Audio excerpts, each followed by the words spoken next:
Bueno, boa tarde a todos. Continuamos con a seguinte charla a cargo de Rafael Rodríguez Martínez, licenciado en Historia pola Universidade de Santiago, con diploma de estudios avanzados en Arqueoloxía e Historia Antigua. Desde o ano 2003 e hasta que se xubile, seguramente, será arqueólogo da Diputación Provincial de Pontevedra e participou en múltiples proxectos de investigación, congresos nacionais e internacionais. O título da charla é sobre as néboas do Miño, novos datos do Monte Trega. Buenas tardes a todos. A ver si soy capaz de mantener la atención como Carlos y Ramón y no caemos en el sopor de este inicio de tarde. En primer lugar, quiero agradecer a la organización el haberme invitado, especialmente a Víctor, es la segunda vez, y como se lo decía él ahora por la tarde, para mí es un placer volver a Boiro siempre porque es mi segunda casa. Es un periodo importante de mi vida, lo pasé aquí y siempre se agradece el volver aquí a este pueblo, ¿no? A recordar.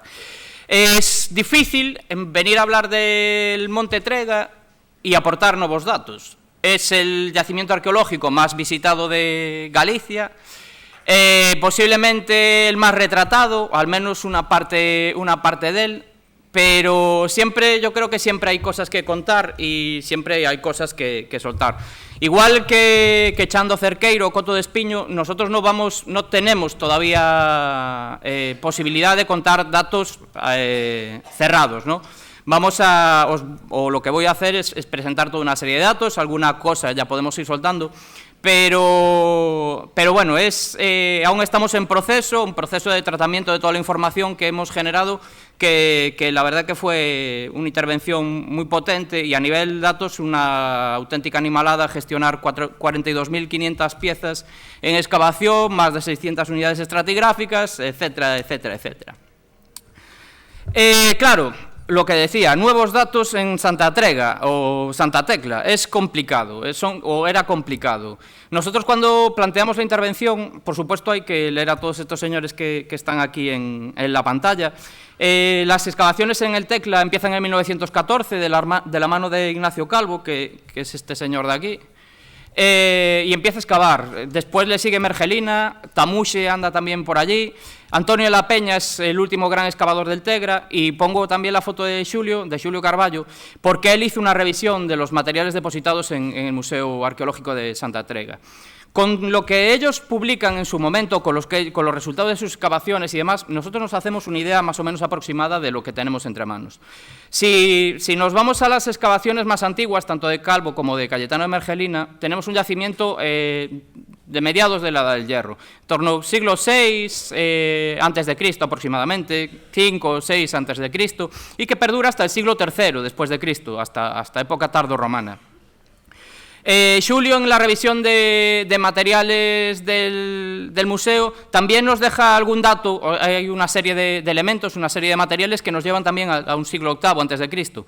Pero la excavación de Antonio, que posiblemente que es la más reciente hasta que nosotros hacemos una reintervención, porque es lo que llevamos a cabo, la excavación de Antonio, que se centra en un barrio que ya había excavado Ignacio Calvo entre los años, desde el 14 hasta los años 20, nos presenta un yacimiento centrado casi en el cambio de era. Empieza a construirse en torno al siglo II antes de Cristo y se abandonaría en torno al siglo I después de Cristo, mediados del siglo I después de Cristo, inicios del siglo II después de Cristo.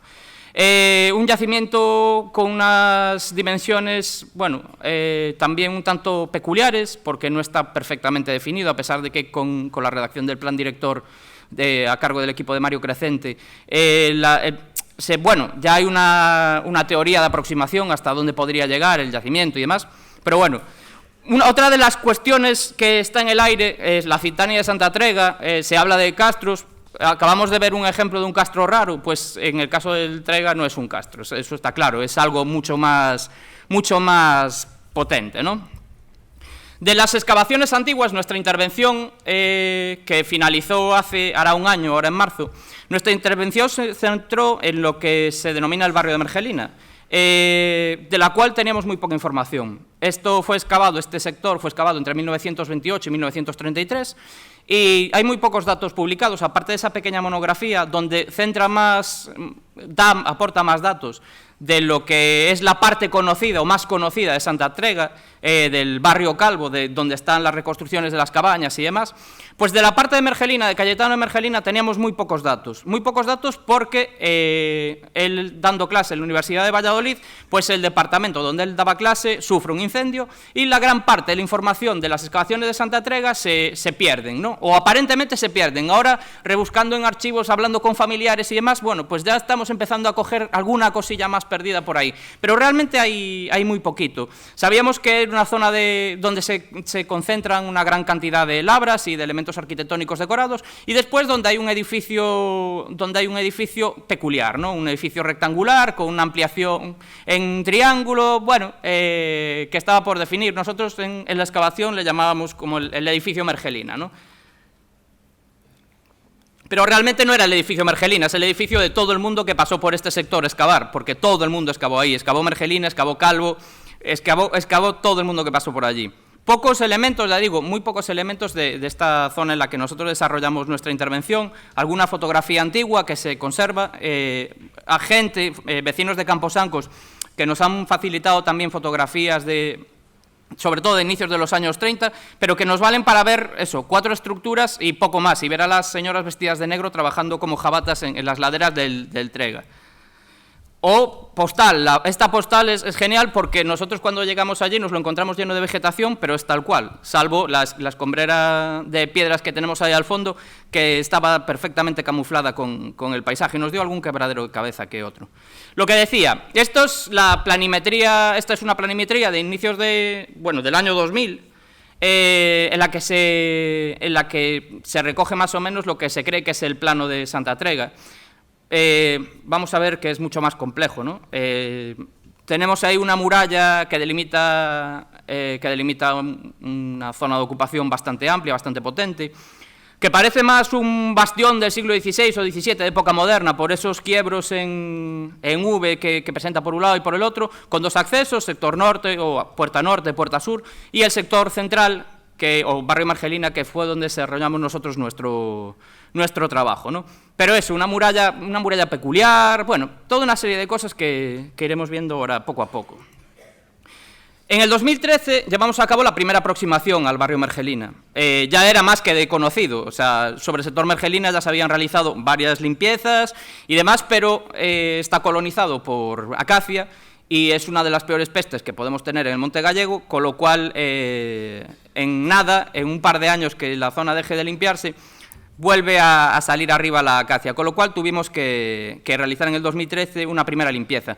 Esta limpieza dio pie a empezar a plantear una intervención potente de reexcavación, por esa falta de datos que teníamos de ese sector, y porque considerábamos que complementaba a lo ya conocido, a ese barrio Calvo, lo complementaba perfectamente en una posible visita futura, y por eso planteamos la intervención en esa zona de ahí.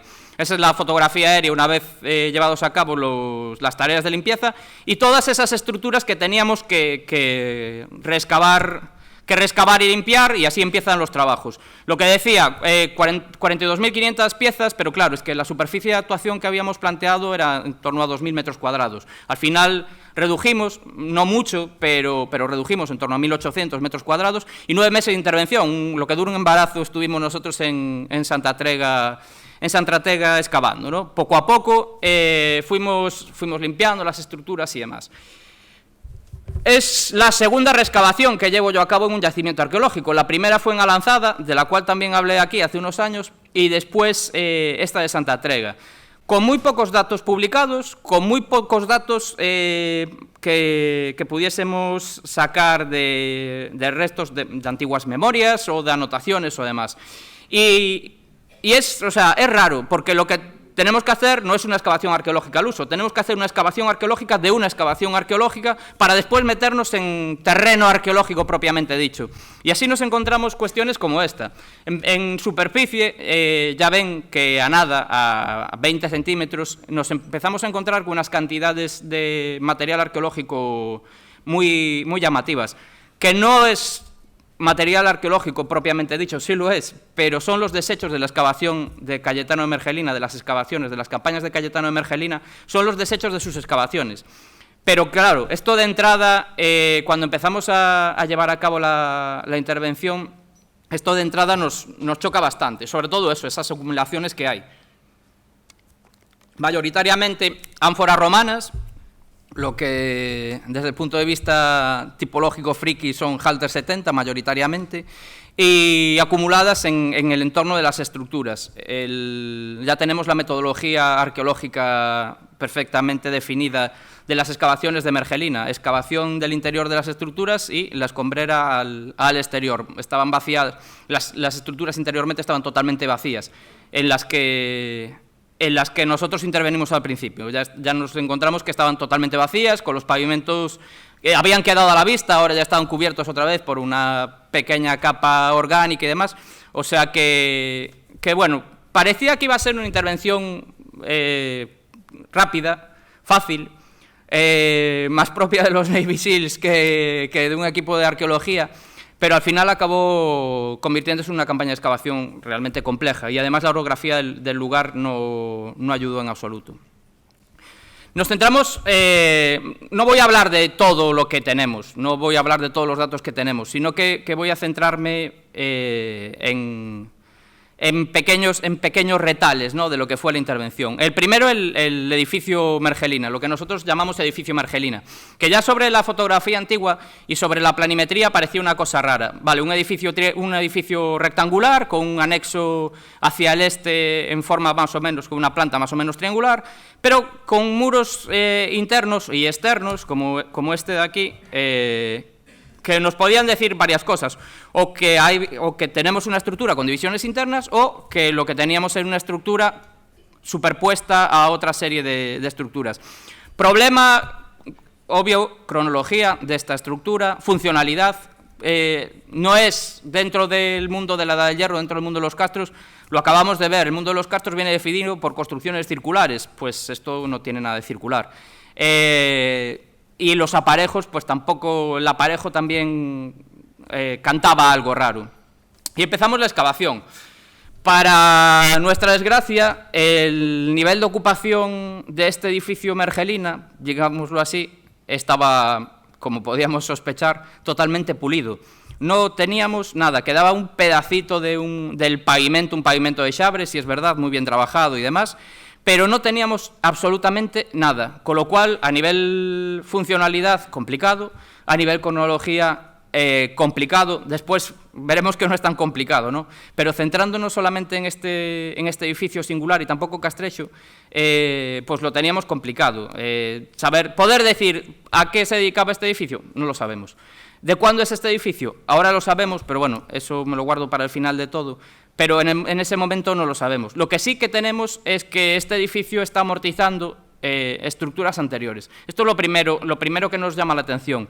Esas circunferencias que tenemos ahí en rojo, pues la más grande de todas, con seguridad es una gran fosa o un silo de almacenaje, y el resto son negativos de cabañas anteriores. Ese muro que sale dentro de este muro de aquí, o este de aquí, es un muro de una estructura anterior, el otro que estaba en el dibujo es este que viene por aquí. Son muros de estructuras anteriores, con lo cual algo ya nos estaba cantando. Estábamos desde luego ante una reestructuración del espacio en el que estábamos trabajando, con un cambio en los modelos arquitectónicos y con elementos excavados en la roca, que sí, que ya podíamos empezar a ponerle cronologías, ¿no?, que ya podíamos empezar a cantar alguna cosa, pero bueno, que nos está empezando a hablar de la dificultad o de la complejidad de este sector en el que nosotros estábamos trabajando.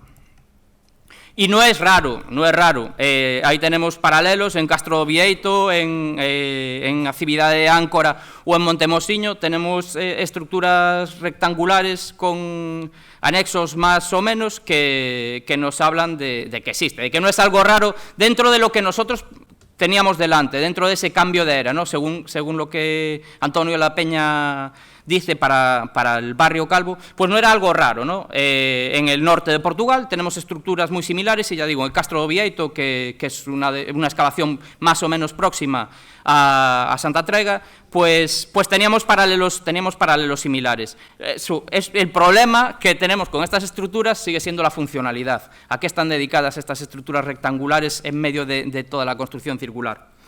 Después, la famosa muralla, Antonio la define como una muralla con una cimentación muy poco trabajada y echada casi deprisa y corriendo. Es verdad, la cimentación de esta muralla no es buena, o sea que en eso concordamos también con la cronología que Antonio le aporta a la muralla. Por eso decía al principio que lo de nuevos datos en Santa Trega es un poco para cogerlo con pinzas, pero nos arriesgamos ahí con el título de la ponencia. Lo que está claro es que no es una muralla al uso, no es una muralla defensiva. No tiene nada que ver con una muralla defensiva. Es una muralla que está separando recintos, está separando barrios, sí, podemos decir que está separando barrios y que está amortizando estructuras anteriores. Hay cabañas ahí en ese espacio, tenemos cabañas circulares anteriores, tenemos estructuras en negativo, zanjas y demás que están dándonos unas cronologías más antiguas. Y después aparecen, es un muro, ya no vamos a llamarla muralla, digamos que es un muro de separación cargado de cierta ritualidad, de cierto simbolismo, porque en ese punto donde aparece ese puntito rojo, aparece lo que desde el Concello de Aguarda definieron o denominaron como cabezón do Trega, que es esa pieza, esa escultura que nos aparece en el derrumbe de ese muro, de esa muralla, de separación entre barrios o entre sectores, con una carga simbólica muy potente, está claro. Si es una cabeza cortada, con todo el simbolismo que tienen las cabezas cortadas y petrificadas, o puede ser, porque vemos que está fragmentado en el cuello, pues la cabeza de un guerreiro. Las cronologías de la escultura en la cultura castrexa son siempre discutidas. En este caso nos estamos moviendo con una pieza, por los materiales con los que aparece y demás, en torno a finales del siglo II a.C., comienzo del siglo I a.C., con paralelos. Hay otra idéntica o muy parecida en Chanda Sete Fontes, en el Ayuntamiento de Barro, ¿no? Muy parecida, y aparece también en otro yacimiento muy potente a nivel extensión. Otra estructura que también nos llamó la atención, volvemos al mundo de las plantas rectangulares, es esta de aquí. Esta estructura le teníamos ganas desde el principio porque uno de los objetivos de nuestra intervención era conseguir una secuencia estratigráfica para poder sacar datos, ¿no? Y la gran parte del sector Mergelina, de este sector central de Santa Trega, ya estaba excavado, como decía anteriormente. Pero esta pieza de aquí, este edificio de aquí, no. Estaba parcialmente excavado, de hecho, estaba excavado solo hasta aquí, y el resto estaba por excavar. Nos las prometíamos muy felices, pensando que íbamos a sacar las de Dios es Cristo, que íbamos a sacar mucho material para poder tener una serie de cronologías relativas, la funcionalidad y poder trasladarla al edificio Mergelina. Bueno, que nos hicimos muchas ilusiones respecto a este edificio. Le llamábamos desde el principio el templo, porque obviamente rompe totalmente, vuelve a romper el programa arquitectónico de esta edificación, vuelve a romper con todo lo que teníamos allí. Pensábamos que el acceso estaba hacia el este, aparte justo hacia la salida del sol, con lo cual yo siempre lo digo, y que los arqueólogos somos los tipos con mayor capacidad inventiva que hay sobre la faz de la Tierra. Y es verdad, o sea, era mucha fantasía para lo que realmente teníamos aquí entre manos. Fueron pues 2 meses de excavación solo de esa estructura, pero lo bueno es que esa estructura nos da pie a poder a trasladar lo que aquí pasa al resto del espacio en el que estuvimos trabajando. Cuando nosotros excavamos esta edificación, lo único que encontramos para ese momento de construcción es esa pieza que está ahí rodeada por los jalones, esta de aquí. Es una piedra de horno reutilizada, posiblemente reutilizada para aguantar un pilar, para que un pilar descansase ahí y aguantase la cubierta. En el resto del nivel de ocupación definido por un pavimento de xabre muy bueno, no encontramos absolutamente nada. Para los chavales que estaban excavando dentro de esta estructura, la verdad era un poco desolador, porque tuvieron que mover muchos metros cúbicos de piedra y tierra y no encontraban algún pedacito de cerámica rodado y demás, pero poquito, encontraron realmente muy poquito. Para mí, como director de la intervención, me parece algo fascinante, porque tenemos la evidencia de la ausencia. O sea, si no tenemos nada, es que esa edificación que tenemos ante nosotros es algo realmente llamativo, porque en el resto de las estructuras, aunque ya estuvieran excavadas por Cayetano Mergelina, nosotros encontramos muchísimo material, 42.000 y pico piezas, o sea que mucho material. Que no apareciese nada dentro de esta estructura, desde luego, era significativo. Y más cuando tenemos un umbral perfectamente definido, perfectamente trabajado y con una cerradura. O sea que lo que tiene dentro está bajo llave. Desde luego por extensión y demás, podríamos decir que estamos ante un edificio de agregación social, metiendo dentro de ese saco, de ese gran saco, todo, desde un edificio de carácter religioso a un edificio para guardar elementos económicos, a lo que fuese. Un gran saco de edificio de agregación social. Pero que encima, que no tenía nada, y sin embargo, como ya vemos en esa fotografía al lado, al final sí que acabaron saliendo más cosas. Pues al levantar el pavimento de xabre que teníamos allí, empiezan a salir estructuras anteriores, estructuras circulares, con sus canales de drenaje. Hay dos, una es muy clara, aquí se ve perfectamente el muro, con su canalillo de drenaje y demás. Un mortero, a pesar de que podría pensarse que esto es un molino, pues esto es un mortero, con todos los rebajes para el suelo de ocupación y demás. Y en esta otra zona de aquí, otro tanto lo mismo. Pero justo donde estaba el pilar que veíamos antes, la base de ese pilar, había un negativo que se veía perfectamente ya excavado en la roca. Y ese negativo fue lo que nos volvió locos.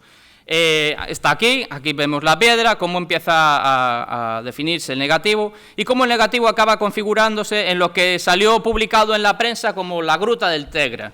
Se generó una expectativa tan brutal, que un domingo nos encontramos una señora ataviada con todo el equipo de espeleología yendo a la Gruta del Tegra, donde habían aparecido figurillas de bronce, y nosotros, claro, flipando, que figurillas de bronce, que no ha aparecido nada por el estilo. Sí que había aparecido dentro de todos esos depósitos que tenemos ahí en esta fotografía, todo esto estaba relleno de material. Absolutamente relleno. Lo que tenemos es una estructura excavada en el sustrato, está claro. Una estructura a la que se accede por toda una serie de peldaños excavados en ese sustrato y que está rellena en dos momentos diferenciados. Uno el siglo II, antes de Cristo, y otro en ese cambio siglo I, antes, uno después. Pero porque pierde su funcionalidad. Los materiales más antiguos documentados dentro de esta estructura nos llevan a un siglo IV antes de Cristo y son materiales que vienen del sur de la península ibérica, son ánforas tipo, vuelvo a ponerme el traje de friki, tipo T8, son ánforas procedentes de la bahía gaditana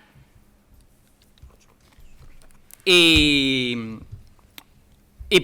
además traen salazón, traen salazón y aceite. Y las cronologías, aquí sí tenemos ya dataciones de carbono 14, nos llevan al siglo IV antes de Cristo, con lo cual empieza a rellenarse en el siglo IV antes de Cristo esa estructura subterránea es excavada pues o en el siglo IV antes de Cristo o con anterioridad. ¿Qué es? Este es el gran problema que tenemos. Todos los que pasaron por allí de visita, incluso nosotros mismos, lanzábamos una teoría al aire. Es un aljibe para almacenaje de agua. Es el único sitio donde cuando llueve arreo no empoza el agua de todo el yacimiento, de toda la zona donde estuvimos excavando. Un lugar para extracción de mineral. Es una extensión muy pequeña para eso. O para sacar xabre. El xabre ya lo tenemos arriba. Esta es la cubierta. O sea, está tan erosionada la parte superior de esta gruta, vamos a llamarle, que Xabre no tendrían que cavar para sacarlo, y sobre todo porque tiene una planta un tanto peculiar. Puede ser un lugar, una especie de foso para almacenaje, una especie de silo subterráneo, puede ser, no lo podemos descartar. O puede tener que ver ya con cuestiones más simbólicas o más religiosas, un pozo votivo o cosas similares, que nos recuerdan tanto al mundo mediterráneo como al mundo centroeuropeo. Teorías que aún tendremos que contrastar y que seguir leyendo, porque de momento eso, aún estamos dándole vueltas a lo que es. Pero desde luego fue una estructura que nos rompió mucho los esquemas, a todos los niveles, a nivel logístico para excavar, porque el techo se nos venía abajo a medida que íbamos retirando los depósitos que lo rellenaban, y después porque esto lo empezamos a excavar un 22 de diciembre. Nos íbamos de vacaciones de Navidad y cuando vaciamos la mitad de esta estructura vimos que era la coña de ¿tienes una puerta detrás? ¿Qué voy a tener una puerta? Que sí, hombre, que tienes una puerta y una estructura que se mete para ahí para abajo, y efectivamente sí que teníamos esa estructura. Está en el aire todavía por definir su funcionalidad, pero desde luego cronológicamente nos estamos moviendo en torno al siglo IV antes de Cristo o un poquito antes. Y decimos que nos vale para entender toda la secuencia de ocupación de este espacio, porque tenemos esos elementos negativos, pueden datarse, son fosas o esta gruta, pueden datarse en torno a eso, al siglo IV antes de Cristo, que viene corroborado por los materiales arqueológicos y por las dataciones de carbono 14. Siglo II antes de Cristo, por cabañas circulares, se petrifica el espacio por cabañas circulares, que en el siglo I todo este espacio sufre una reordenación y tenemos lo que tenemos, todas esas series de estructuras circulares, rectangulares y demás que configuran este barrio de Mergelina. No es el único caso de estructura excavada en el sustrato peculiar, este es otro. En medio de una unidad habitacional, pues nos encontramos una fosa con 4 escalones de acceso. Superposición de estructuras y demás, Monte do Castro, Castro Landín, por poner algunos ejemplos, ¿no? Tampoco es algo raro.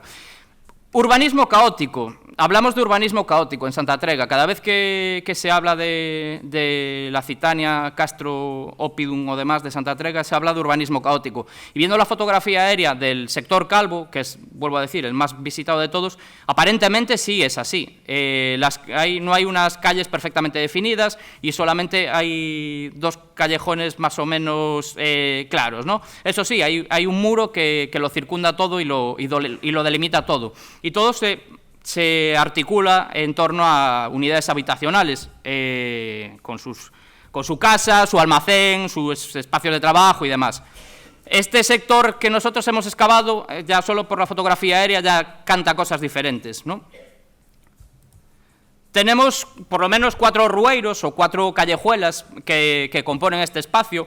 En el siglo, está claro que a mediados seguramente del siglo II antes de Cristo, todas estas cabañas circulares que veíamos en las diapos anteriores se arrasan y todo esto sufre un proceso de reordenación. Se plantifica toda una red de canales y de aljibes para canalizar el agua desde arriba. Uno de los grandes problemas que tiene el Trega precisamente es el de almacenaje o el del agua, porque solamente quedan dos puntos de agua, dos fuentes, 2 pequeños manantiales que no darían para abastecer a toda esta población que viviría aquí en torno al siglo mediados II antes al 1 antes, ¿no?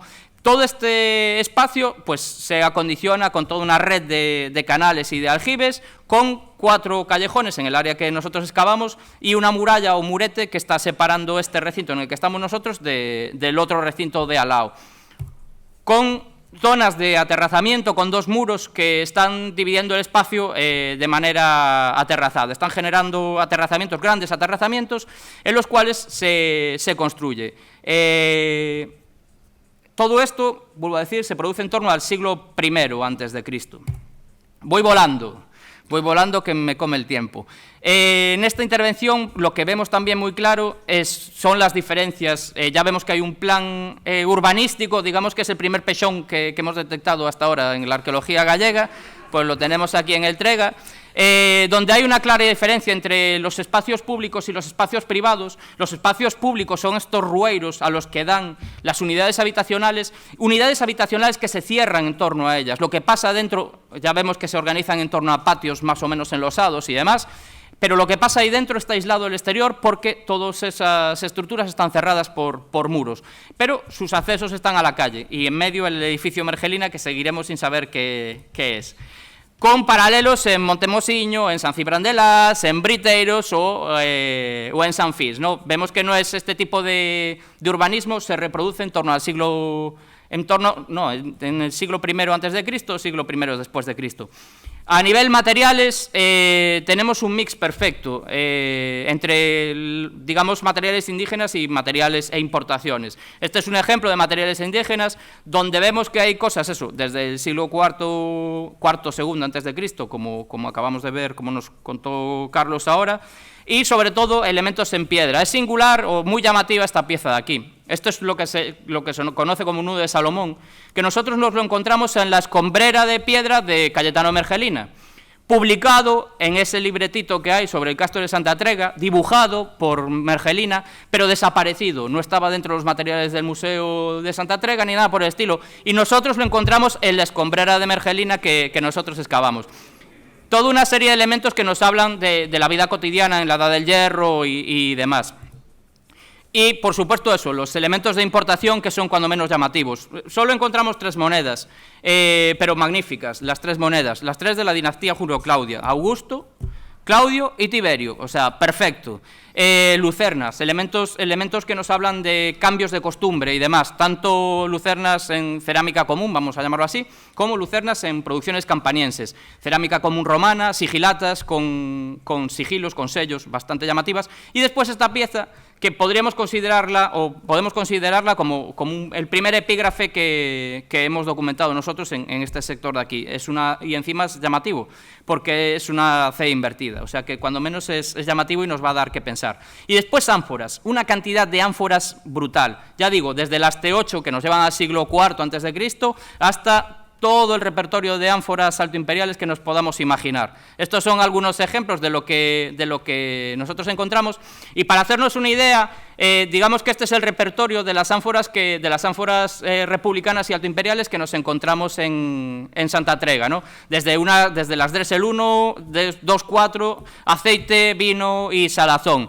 Pues para ver que no, a pesar de ser un teórico finisterre en el que vivimos y demás, no estamos tan alejados, porque en el Castelo de São Jorge, en las excavaciones del Castelo de São Jorge o Lisipo, en época romana, los contextos cerámicos y sobre todo de ánforas son idénticos a los del Trega. O en el patio de banderas, Hispalis, Sevilla, la actual Sevilla, nos pasa otro tanto lo mismo, pero podremos hablar de los contextos de Escalavis para este siglo I antes de Cristo, siglo I después de Cristo, que son exactamente idénticos a los materiales que nosotros nos estamos encontrando. Y con esto pongo a Antón Reixa para el final, porque viendo todo esto nos llama la atención de que siempre estamos pensando que que vivían en una región un tanto atrasada y que nada tenía que ver con las altas culturas de la península ibérica, nada tendríamos que ver con turdetanos, bastetanos o celtíberos, y sin embargo Galicia no es un sitio tan distinto. Muchas gracias por su atención.